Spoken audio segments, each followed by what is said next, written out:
हाय hello नमस्कार, मी Nikita. Welcome to my kitchen. चला तर आज मी कढी भजी बनवते. रेसिपी पाहूया. चला. हे मी बेसन घेतलेलं आहे. त्यामध्ये आपण थोडासा सोडा टाकून घ्यायचा, आपला खायचा सोडा. नंतर थोडीशी हळद आणि थोडंसं मीठ आणि पाणी टाकून छान मिक्स करून घ्यायचं. त्यात अजिबात गुठळ्या नाही झाल्या पाहिजे. व्यवस्थित छान मिक्स करून घ्यायचं.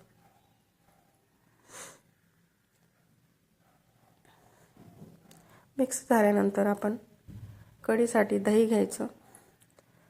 दही घेतल्यानंतर त्यामध्ये 2 चमचे बेसन घ्यायचं आणि मिक्सरला छान मिक्स करून घ्यायचं. मिक्स झाल्यानंतर थोड्याशा मिरच्या आणि लसूण मिक्सरला बारीक करून घ्यायचं. त्यानंतर आपण भाजी तळून घ्यायची. कढई ठेवायची, कढईमध्ये तेल टाकायचे आणि तेल गरम करायला ठेवायचं. तेल गरम होते तोपर्यंत मी इकडे भात लावून घेते,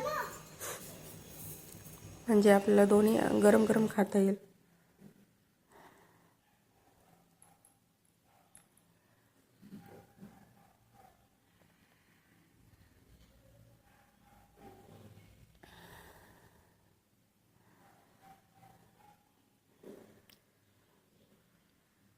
चला, इकडे भात लावून झालेला आहे आणि इकडे तेल पण गरम झालेलं आहे. आता मी भजी तळून घेते. भजी खूप मोठी नाही करायची. यामध्ये कढीमध्ये भजी छोटे छोटे छान लागतात. मी तर छोटीच बनवते. आपले भजी पण इकडे तळून झालेले आहेत. एक एक करून सर्व भजी तळून घ्यायची.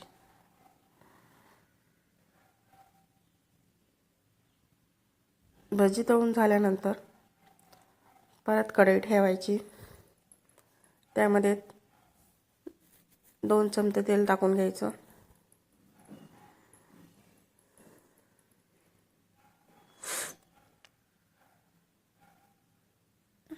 तेल टाकल्यानंतर तेल गरम झाल्यावर 1 चमचा जिरे टाकायचं. जिरे छान तडतडल्यानंतर, जिरे मोहरी छान तडतडल्यानंतर त्यामध्ये आपण वाटलेलं हिरवी मिरची आणि लसूण टाकून घ्यायचं. थोडा कढीपत्ता आणि थोडंसं हिंग टाकून घ्यायचं. हिंगामुळे टेस्ट खूप छान लागते. थोडंसं हिंग टाकून घ्यायचं. नंतर थोडीशी हळद टाकायची आणि मिक्स करून घ्यायचं.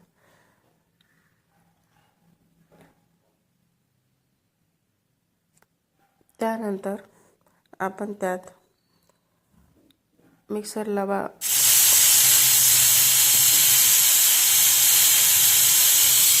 मिक्स केलेला दही टाकून घ्यायचं. इकडे भात पण आपला रेडी झालेला आहे.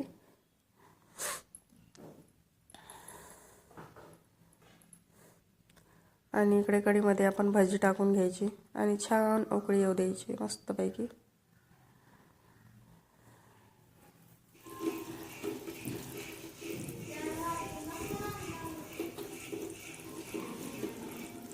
आता कढीला छान उकळी आलेली आहे.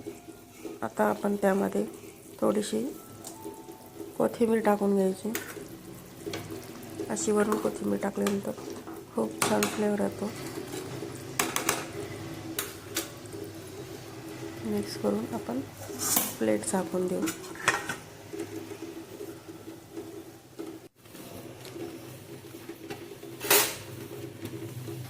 आता आपला भात आणि कढी रेडी झालेला आहे. आता तोंडी लावायला मी उडदाचे पापड भाजून घेते. आपल्याला जेवणासोबत काहीतरी तोंडी लावायला लागतंच, त्यामुळे पापड भाजते. इकडे ताट रेडी झालेलं आहे. आपला साधा नॉर्मल भात, पापड आणि कढी भाजी. व्हिडिओ आवडला असल्यास लाईक, शेअर आणि सबस्क्राईब. थँक्यू. भेटूया नेक्स्ट ब्लॉगमध्ये.